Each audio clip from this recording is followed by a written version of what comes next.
Ya estamos de regreso, Masa Crítica en Iquique Televisión. Estamos conversando sobre educación.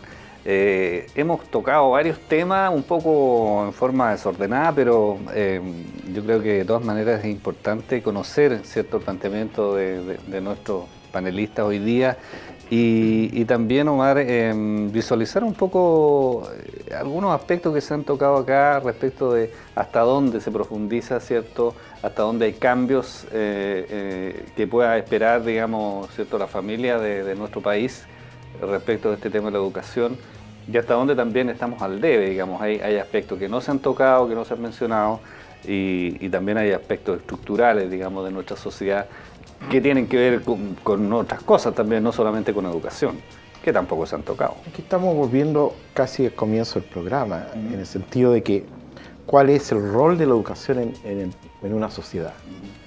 ¿Ya? Y bien lo decía Jorge, ¿no es cierto? La educación tiene como finalidad última el desarrollo y las capacidades del ser humano. Y por lo tanto hay que crear un sistema educativo que dé cuenta de las múltiples capacidades que hay. Porque un país se va a desarrollar en la medida que cada uno de sus integrantes desarrolle sus capacidades, desarrolle todo su potencial. Si se frena eso, tú terminas frenando y frustrando finalmente la vida de las personas. Y yo creo que ese es el mayor, ¿cómo diría yo?, el mayor daño que ha hecho el sistema educacional imperante. Los jóvenes, cuando uno hace clase, descubre el potencial que tienen, las capacidades que tienen, y te obligan a medirlo por una nota. ¿Ya? Yo generaba diversas formas de evaluación y después tenía problemas con mi jefe, para explicarle que habían diversos métodos de aprendizaje. Jorge, hemos avanzado, falta mucho. ¿Cómo ves tú el tema? La mitad del vaso medio lleno, medio vacío. La verdad es que yo quiero verlo, sin dejar de ver lo vacío, quiero ver la parte llena también. Pero hay que volver aquí a un tema, Haroldo lo esbozó, cuando el Estado chileno se desentiende de la educación y lo entrega a otros, y fundamentalmente a las municipalidades, y políticos, alcaldes, ¿cierto?, transformaron esto en un capital político, el sistema municipal se vino abajo. Y hasta el día de hoy hay alcaldes que la educación la manejan como capital político, para eso la manejan. Eso también hay que reconocerlo. Entonces, llama mucho la atención que ante el primer anuncio de desmunicipalización, muchos alcaldes dijeron, sí, porque ya estamos hartos, la deuda que tenemos, llévensela. Sin embargo, hoy día ha cambiado la cosa y hay un gran número de alcaldes que dicen, no, pues señores, yo les entrego la educación siempre y cuando me paguen todo lo que yo invertí. Pero también están pensando en la lista política. Entonces, yo creo que el proyecto educativo de este país tiene idea, tiene técnica, tiene participación. Lo que pasa es que yo también ahí discrepo un poco con los profesores en el sentido de que no porque yo no haya sido consultado, puedo decir que nadie ha sido consultado. O sea, a mí me ha tocado participar en un montón de reuniones, incluso con mis estudiantes, he participado con ellos, los he llevado a Santiago a reuniones con cientos de estudiantes y profesores comentando y discutiendo estos temas, pero también yo creo que se cruza, porque no es casual que de repente el Colegio de Profesores aparezca, ¿cierto?, criticando este avance, pero eso tiene una connotación no pedagógica, no educativa, es una connotación eminentemente política. Entonces vuelvo a la idea que lancé, mientras estemos capturados por el sistema político, ¿cierto?, que pugna, que tironea a todo, ¿cierto?, estamos mal. Entonces, cuando los parlamentarios tienen que decir sobre esto y vemos quiénes están ahí, ¿cierto?, y las conductas que han tenido, esa es la parte que hace a la población dudar, y con justa razón. Yo creo que mientras eso esté maquineándose ahí, vamos a la baja, ¿cierto? Por lo tanto, yo creo que lo que hay que cambiar es el sistema político imperante, que ha dado muestras de sobra de que ha estado contra los principios, contra los valores patrios, contra la dignidad. Ellos han sido los que han estado. Tú decías, Blanca, que va a la saga un poco el sistema político, pero el carro lo tira la sociedad en este minuto, ¿no? Mira, te confieso, y lo confieso en la televisión, que yo pensé que iba a ser muy difícil que incluso yo, en términos de mi paso, de mi tiempo histórico por la humanidad, no iba a ver los cambios, que el sistema es tan compacto, es tan ese es un sentimiento bien generalizado. El otro día conversaba con una actriz, famosa actriz nacional, Catalina Saavedra, y ella me decía que pensaba que los cambios no los iba a ver ella, lo iban a ver sus hijos, yo creo sus que nietos. son varias las generaciones que pensamos. Entonces ha llegado una cosa que como que nos sorprendió. Porque en principio, sabes, la atomización tiene una función muy importante, que es hacernos pensar que nosotros somos distintos, que nosotros pensamos distinto. Y en la medida que tú vas descubriendo que varios pensamos igual y que las preocupaciones son comunes, que la búsqueda de caminos son comunes, yo creo que eso nos hace mirar entonces que no somos los únicos y que es posible establecer redes para el cambio. Yo creo mucho en las redes para el cambio. Yo creo que hay personas, que hay instituciones, que hay incluso empresas, ¿no? Y, en todo el ámbito del espectro de la vida social, que se toman esto en serio y que efectivamente quieren aportar y quieren ser una contribución a un país más igualitario. Y no solo en términos políticos, sino por razones de inteligencia humana, ¿no? Yo creo que es muy importante pensar eso. Yo diría que, como este programa también acaba, yo diría que eso es muy importante pensarlo. Primero, en que tenemos poder, las personas tienen poder de cambio, y que ese poder, mientras esté atomizado, no se expresa. Mientras se generen redes, sí se expresan niveles importantes de cambio. Y lo otro es que creo que también es bien importante saber que el poder que tenemos de cambio lo tenemos, nadie lo otorga, lo tenemos. Nosotros tenemos que decir si lo utilizamos o no y en qué forma.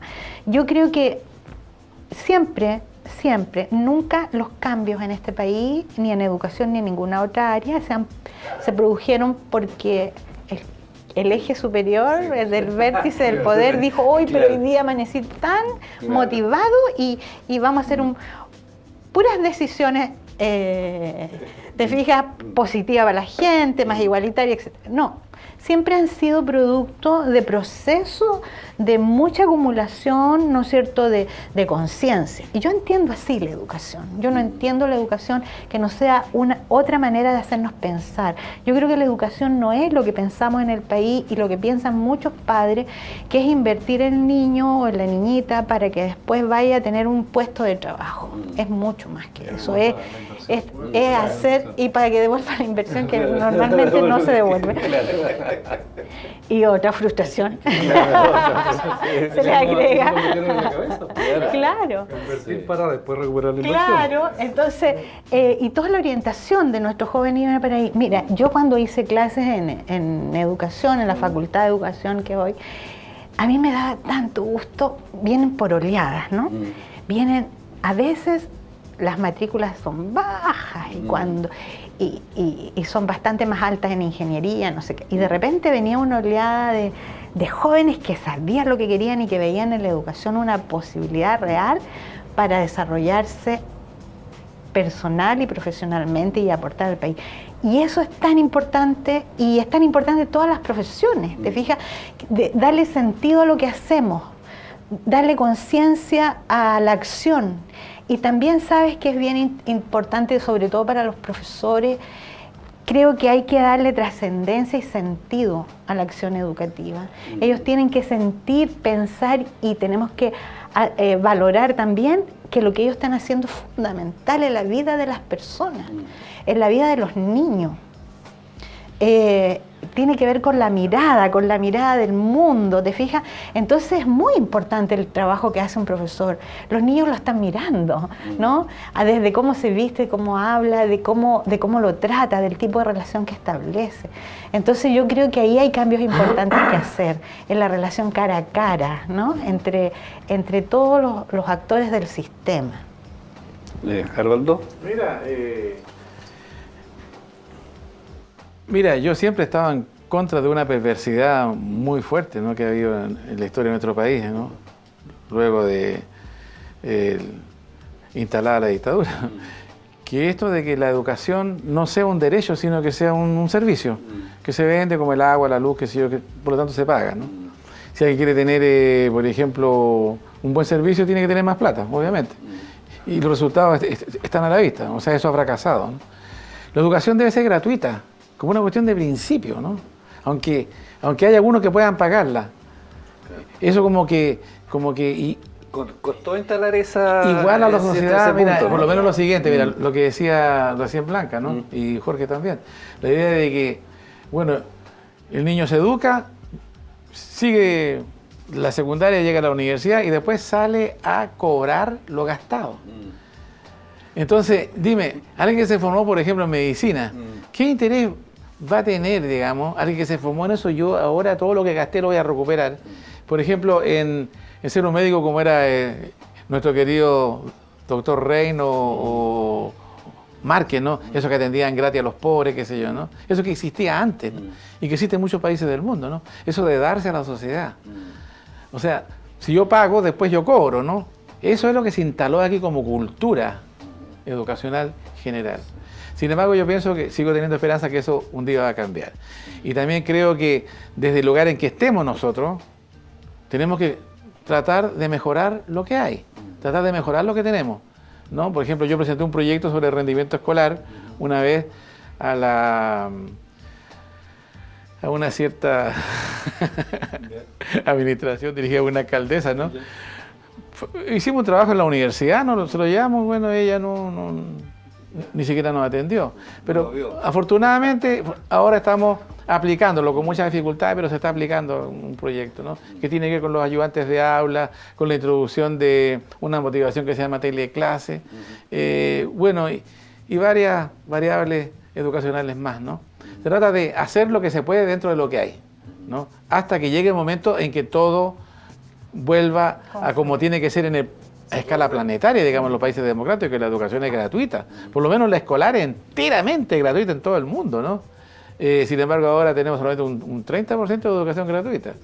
Mira, por ejemplo, uno de los proyectos, y aquí termino, es el que tenemos ahora, es fundar un CFT, un Centro de Formación Técnica Municipal, que sea gratuito, ¿eh? Y para los niños que salen de nuestros colegios, ¿no? Municipales, o sea, los que no tienen plata para pagar universidad y que seguramente no van a tener un super puntaje en la PSU que le va a abrir las puertas así, vengan aquí a la universidad. Puesto que las universidades, aunque sean estatales, son pagadas. Un fenómeno único en el mundo, ¿no? También, las universidades... Las pagamos 2 veces. Las universidades chilenas, todas, incluso las estatales, son pagadas, ¿no? O sea, la universidad en estos momentos en la que yo me formé, la gloriosa Universidad de Chile, hoy día también entra en esto de los negociados, de que hay que hacer carreras que se vendan, lo que va contra toda planificación intelectual del país. O sea, esta universidad tiene carreras porque las carreras se venden y además son baratas, ¿no? Sí. O sea, son de pizarrón y tiza, pero se venden, entonces hay que hacerlas. Omar.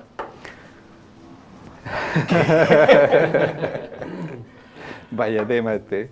Es que van a quedar varios temas pendientes. Sin duda, Harold en su última intervención ha puesto un tema que a mi juicio nunca lo hemos tratado, que es el tema de la pérdida de la calidad estatal de las universidades estatales. ¿Ya? Porque lo que efectivamente, sobre todo las universidades de región, y aquí nos vamos a meter en otro tema, ¿cómo regionalizamos la universidad? ¿Cómo regionalizamos, ¿no es cierto?, las diversas instancias que hoy día están? Bueno, eso tiene que ver con calidad. O sea, como una universidad, una institución de educación superior de calidad es la que responde a las necesidades de donde está instalada, claro, fundamentalmente. Claro. Pero también Haroldo señaló algo muy claro, que no lo tocamos, que es el tema del poder. O sea, cuando dice que tenemos que, desde donde estemos, impulsar las iniciativas, eso lo dijo Paulo Freire hace mucho tiempo. Tenemos que ocupar los espacios de poder que se nos den. Y por lo tanto, en eso no tenemos que perder de vista, no tenemos que engañarnos. O sea, cuando se dé el espacio, tenemos que estar preparados y ocuparlo. Entonces, lo que usted me está planteando, don Jorge Salgado, es que de la indignación pasemos a la pedagogía. Claro, porque, o sea, si abrimos espacios pedagógicos, ¿no es cierto?, en los lugares de trabajo, en la población, en el club deportivo, donde estos temas se discuten. O sea, es importante que estos temas nuestros telespectadores lo conversen, lo discutan con sus amigos, con sus familiares, a partir de la opinión que dan fundada a nuestros invitados. Yo creo que, perdona, Omar, en la misma línea, el profesor tiene que volver a resituarse como educador, porque el profesor, el técnico que pasó en algún minuto y se transformó en eso, redujo su ámbito también de impacto. El educador es el que se hace con el pueblo, con la gente, con los padres, con la comunidad, ¿cierto? Pero nuevamente el modelito nos instaló que el profesor era para trabajar en un espacio muy reducido. Y es ahí donde se nos perdieron los apoderados, se nos perdieron las autoridades y nos redujeron a trabajar solamente con los niños y los jóvenes. Nos redujeron el espacio de cobertura y de impacto. Entonces yo creo que hay que resituarse también en ese aspecto. ¿Queda más optimista o no? No, yo creo en el poder de uno. Sí. Y si el poder de uno se va juntando, es posible. O sea, fuimos capaces de derrotar a la dictadura con acciones no violentas. Y creo que es posible transformar esta sociedad en una sociedad más inclusiva que lo que hoy día tenemos, con un cambio efectivamente en el modelo neoliberal. Mientras la élite política se siga negando a introducir cambio en el modelo neoliberal, los conflictos van a seguir agudizándose. Bueno, queremos agradecerle a nuestros invitados que nos hayan acompañado. Ha sido una conversación muy interesante. Esperamos que ustedes, ¿cierto?, en la casa también sigan conversando sobre estos temas. Hay mucho que conversar, no solamente indignarse con las cosas que vemos, sino también ser capaces de proponer, ser capaces, ¿cierto?, de hablar, de conversar y de compartir lo que pensamos sobre lo que estamos viviendo. Y como señalamos acá en este panel, ¿cierto?, estas cosas que parecía no las íbamos a ver nosotros o nuestra generación, las estamos viendo, así que también hay un optimismo, yo creo, respecto a lo que está pasando, ¿cierto? Algunos lo han señalado, por lo demás los políticos, que es muy bueno lo que está ocurriendo porque esto necesariamente va a provocar cambio. Así que queremos agradecerle, Jorge Salgado, Blanca Yáñez, Haroldo Quintero, muchas gracias por acompañarnos en este programa. Gracias a ustedes por invitar también a educadores a hablar de educación. Muchas gracias. Omar Williams. Usted siempre hiciste invitar a los políticos. Sí. ¿No que no? No me eche al agua. Masa Crítica en Iquique Televisión, gracias por vuestra sintonía.